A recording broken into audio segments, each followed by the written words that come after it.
दंगाई चेहरे पर नकाब बांधे हैं, कोई सिर पर टोपी लगाए है, किसी के हाथ में लाठी और डंडे हैं तो कोई तलवार लहरा रहा है। उज्जैन में पिछले 2 दिनों से जो हुआ वो पूरी तरह से प्लांटेड था। दंगा कराने की साजिश पहले से ही रची गई थी। सोहेल पर अटैक प्लान का पहला ट्रेलर था। असली एक्शन जुमे की नमाज के बाद शुरू हुआ। दंगाइयों ने नूरानी मस्जिद में नमाज पढ़ी और उसके बाद 100 से ज्यादा उपद्रवी हाथ में लाठी डंडे और पत्थर लेकर हिंदू मोहल्ले की तरफ निकल पड़े। दंगाइयों के टारगेट पर हिंदुओं का पाठक शेरी मोहल्ला था।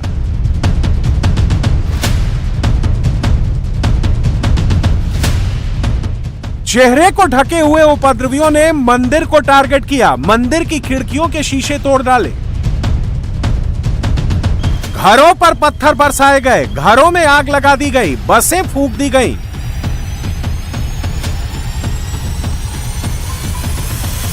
घंटों तक दंगाई हिंदू मोहल्ले में बेखौफ होकर दहशत फैलाते रहे।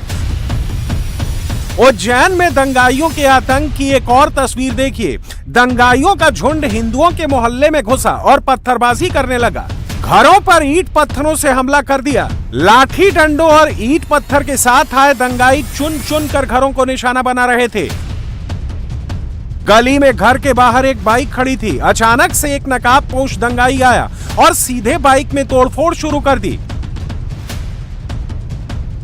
सीसीटीवी फुटेज में ये वही घर है जिसके सामने गाड़ी खड़ी थी और तोड़फोड़ की गई थी। और अगर हम देखें तो इस जगह से जो उपद्रवी हैं वो आए और यहाँ पर जमकर तोड़फोड़ की। सीसीटीवी में दिखाई दे रहा है। ये ऊपर लगा हुआ वो सीसीटीवी है। अगर आपको मैं दिखाऊं तो इस सीसीटीवी के जरिए वो तस्वीर कैद हुई है जिसमें जो लोग हैं वो खुलकर दिखाई दिए और मुंह पर कपड़ा बांधे हुए लोग थे। यहाँ पर हम लोग भी पूछ लेते हैं। एक ही था यहाँ पे, एक ही आया और मतलब राड ली, राड से वो टंकी फोड़ी और कहाँ से फोड़ा फोड़ी करा उसने। अच्छा, कहाँ पे? यहाँ पे उसको बाइक खड़ी थी। बाइक टंकी फोड़ी और लाइट फोड़ा फोड़ी करी।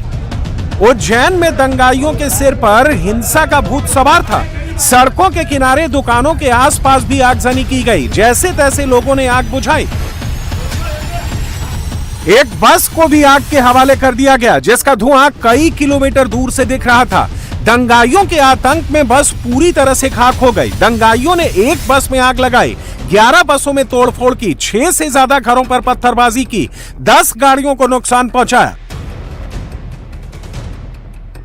बाबा महाकाल की नगरी उज्जैन के मक्सी में गुरुवार और शुक्रवार को हिंसा का तांडव कैसे फैला, उसकी कहानी बखूबी ये जली हुई बस आपको बताते नजर आएगी। पूरी तरीके से ये जली हुई बस दरअसल गुरुवार को भी दंगाइयों द्वारा तोड़ी गई। उसके बाद शुक्रवार को दोबारा इस बस को आग लगा के नेस्तनाबूद कर दिया गया। तस्वीरें देख सकते हैं और हिंसा का सबूत किस तरीके से तांडव इस पूरे शहर में उपद्रवी 2 दिन तक दिखाते रहे, इसका ये सबसे बड़ा सबूत है।